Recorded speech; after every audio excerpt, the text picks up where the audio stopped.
नमस्कार मैत्रिणींनो, संगीता क्रिएशन्समध्ये तुमचं मनपूर्वक स्वागत आहे। सर्वांना श्री स्वामी समर्थ। आजच्या व्हिडिओमध्ये आपण पाहणार आहोत सुंदर अशी बोटनेक ब्लाउज डिझाइन।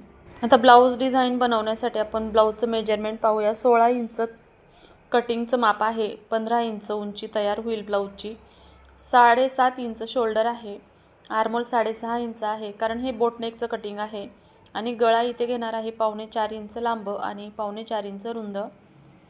तुमची जेवढी साईज असेल त्यानुसार कमी जास्त होऊ शकतो।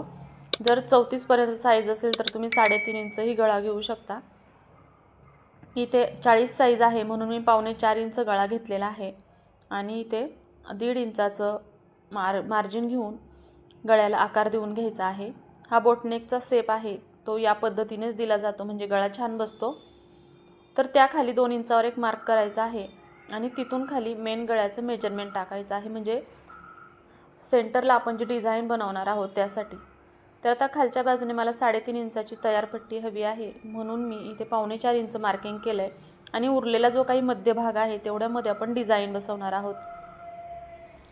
आता हे 4 इंचाचं बॉक्स तयार करून घ्यायचं आहे। वरती आपण 4.5 इंच घेतलं होतं, खाली मात्र मी इथे 4 इंच घेतलं आहे। हे बॉक्स या पद्धतीने आखून घ्यायचं आहे, आणि मग यामध्ये तुम्ही कुठलाही आकार ड्रॉ करू शकता, शेप देऊ शकता, कुठलाही पान गळा देऊ शकता, ड्रॉप गळा देऊ शकता, किंवा या पद्धतीने मंदिर गळा देऊ शकता, किंवा अशा पद्धतीने उलटा गोल गळाही देऊ शकता। तर ही जी पद्धत आहे सध्या खूप ट्रेंडिंग आहे, त्यामुळे मी या पद्धतीने गळ्याला शेप देऊन घेतलेला आहे आणि हे कटिंग करून घ्यायचं आहे। तर तुम्ही इथे कॅनव्हास वापरणार असाल तर कॅनव्हासही वापरू शकता, पण मी इथे कॅनव्हास वापरणार नाही। तर अशा पद्धतीने गळा दिसेल पहा, तुम्हाला इथे ब्लाऊजवरती व्यवस्थित दाखवते। हवं तर तुम्ही अशा पद्धतीने फोल्ड करून एकदा चेक करायचा आहे आकार व्यवस्थित आला की नाही, तर या पद्धतीने आपला तयार गळा होईल। तर आता हे मी कटिंग करून घेते, आणि इथे मी डायरेक्ट ब्लाऊजवरती उलटच ठेवून शिलाई करणार आहे कारण इथे मी कॅनव्हास वापरणार नाही। तर आता गळ्याचं कटिंग झालेलं आहे, थोडा आर्महोलचा शेपही थोडा वरती आलेला होता तोही कट केला आहे। आता इथे घ्यायचं आहे मेन ब्लाऊजचं कापड, त्यावरती हे गळ्याचं कटिंग ठेवायचं आहे, आणि 1/4 इंच मार्जिन घेऊन त्या गळ्याला चारही बाजूने व्यवस्थित शिलाई मारून घ्यायची आहे। इथे जर तुम्ही कॅनव्हास वापरणार असाल तर त्या आकाराचं कॅनव्हास कट करून तुम्ही लावू शकता, किंवा ब्लाऊजचं कापड जर परफेक्ट असेल, कडक असेल, टिकाऊ असेल तर तुम्ही इथे कॅनव्हास नाही वापरला तरी चालतो आणि वापरला तरीही चालतो। तर हे अशा पद्धतीने मी आता चारही बाजूने हे कापड सरकू नाही म्हणून व्यवस्थित पिन लावून घेत आहे, आणि इथे पहा अगदी थोडं थोडं करून मी शिलाई मारत आहे कारण इथे जाग्यावरती सुई फिरवायची आहे। सुई धाग्याच्या वरती घेतल्यानंतर मग आकार फिरवायचा नाही, सुई कपड्यामध्ये गुंतलेली असेल त्यावेळेसच फिरवायचा आहे, म्हणजे दोरा पूर्ण वरती येत नाही आणि शिलाई व्यवस्थित मारली जाते। आता हे करणं खूप काळजीपूर्वक आहे। तुम्ही जर नवीन असताल तर तुम्ही कॅनव्हास शिवाय गळा असा शिवायला जाऊ नका, नाहीतर पूर्ण गळा बिघडू शकतो। तर पहा पूर्ण बाजूला शिलाई मारून घेतली, पिन काढून घ्यायची आहे, सेंटरला थोडासा कट द्यायचा आहे, आणि मग साईडला कटिंग करून घ्यायचं आहे, म्हणजे मधल्या गळ्याचा जो आकार आहे तो व्यवस्थित कट करून घ्यायचा आहे।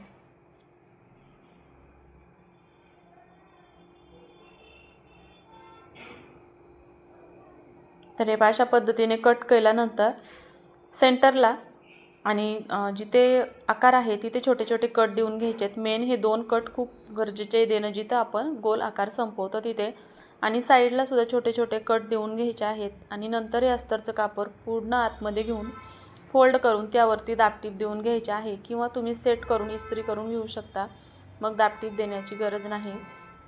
पण इथे कॅनव्हास वापरलं असतं तर तुम्ही इस्त्री केली असती तरी चाललं असतं, पण इथे कॅनव्हास वापरलेलं नाही त्यामुळे दाबटीप देणे गरजेचं आहे, म्हणून मी पूर्ण गळ्याला व्यवस्थित अगदी फिनिशिंगसह दाबटीप देऊन घेते।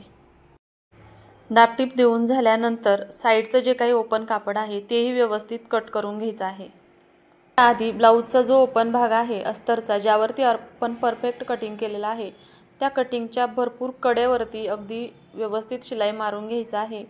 शिलाई मारताना ब्लाऊजचं कापड किंवा अस्तरचं कापड गोळा होणार नाही याची काळजी घ्यायची आहे, आणि मगच शिलाई मारायची आहे। त्यानंतर साईडचं जे मेन ब्लाऊजचं कापड आहे ते व्यवस्थित कट करून घ्यायचं आहे।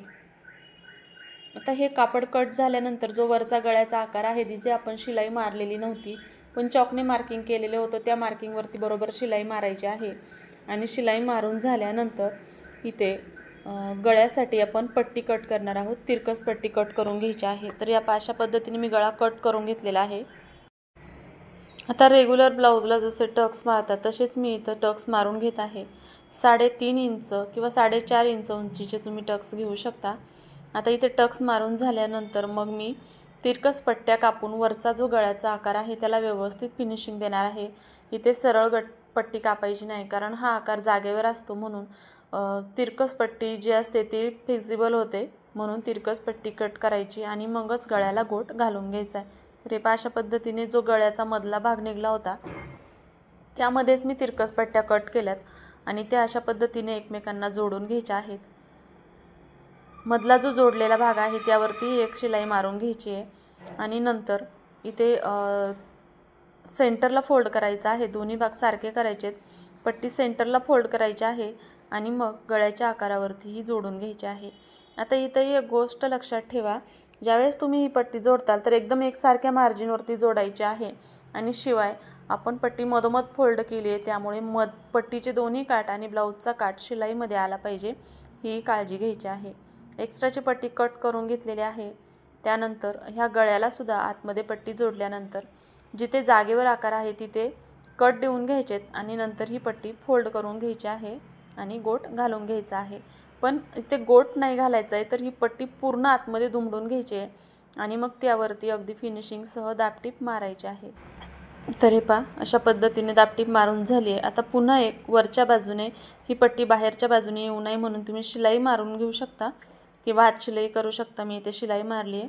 तुम्हाला जर लेस लावायची असेल तर तुम्ही वरच्या आणि खालच्या गळ्याला लेसही लावू शकता, पण इथे कस्टमरला लेस नको होती, प्लेनच गळा पाहिजे होता म्हणून मी तसंच ठेवलेलं आहे. आणि आता रेग्युलर जशी आपण कमरपट्टी जोडतो 1.25 इंच रुंदीची पट्टी घ्यायची आहे आणि लांबी जेवढी कमरेची लांबी आहे तेवढी पट्टी घ्यायची आहे. एका बाजूने दुमडून घ्यायची आहे. नंतर ब्लाऊजच्या वरच्या भागावर ठेवून सुईच्या बाजूने 1/4 इंच मार्जिन घेऊन ही पट्टी शिलाई करून घ्यायची आहे. नंतर ही पट्टी पूर्ण आतमध्ये दुमडून घ्यायची आहे आणि पुन्हा ब्लाऊजचा जो भाग आहे तो पट्टीच्या बाजूकडून घेऊन यावरती दाबटीप मारायची आहे आणि नंतर ही पट्टी पूर्णपणे आतमध्ये फोल्ड करून घ्यायची आहे व फोल्ड केलेल्या पट्टीवरती 5 नंबरची शिलाई मारायची आहे. नंतर हात शिलाई करून झाली की ही शिलाई काढून घ्यायची आहे. तर पाहू शकता आता इथे अशा पद्धतीने पूर्ण ब्लाऊजचं शिलाई करून झालेलं आहे. ही ब्लाऊज डिझाईन तुम्हाला कशी वाटली, शिवण्याची पद्धत कशी वाटली हे कमेंट करून सांगा. व्हिडिओ आवडले असल्यास लाईक शेअर करा आणि चॅनलवरती नवीन असताल तर चॅनलला सबस्क्राईब जरूर करा. पूर्ण व्हिडिओ पाहिल्याबद्दल तुमचे मनःपूर्वक धन्यवाद. भेटूया उद्याच्या व्हिडिओमध्ये. तोपर्यंत सर्वांना श्री स्वामी